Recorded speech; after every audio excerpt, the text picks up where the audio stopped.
Недзе ў верасні я атрымаў пропуск, быў членам этой камісіі. У верасні гэта пытанне было пастаўлена на галасаванне ўпершыню.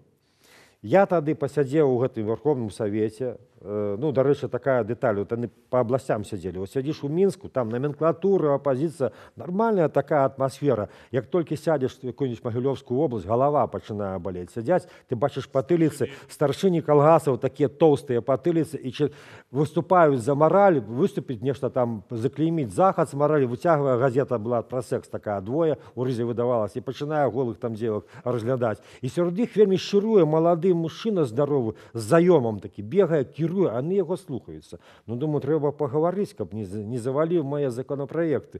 Я падышоў да яго, вы здагадаліся, хто гэта. І кажу, так і так, вот, такія законапраекты прашу падтрымаць. Ён паглядзеў мне настолькі падазроны, як быццам я з бомбай падышоў, такі вельмі такі насцярожаны ўвесь час мужчына. І паўмяна потым выступіў і праваліў гэтыя законапраекты. 4 разы выносілі.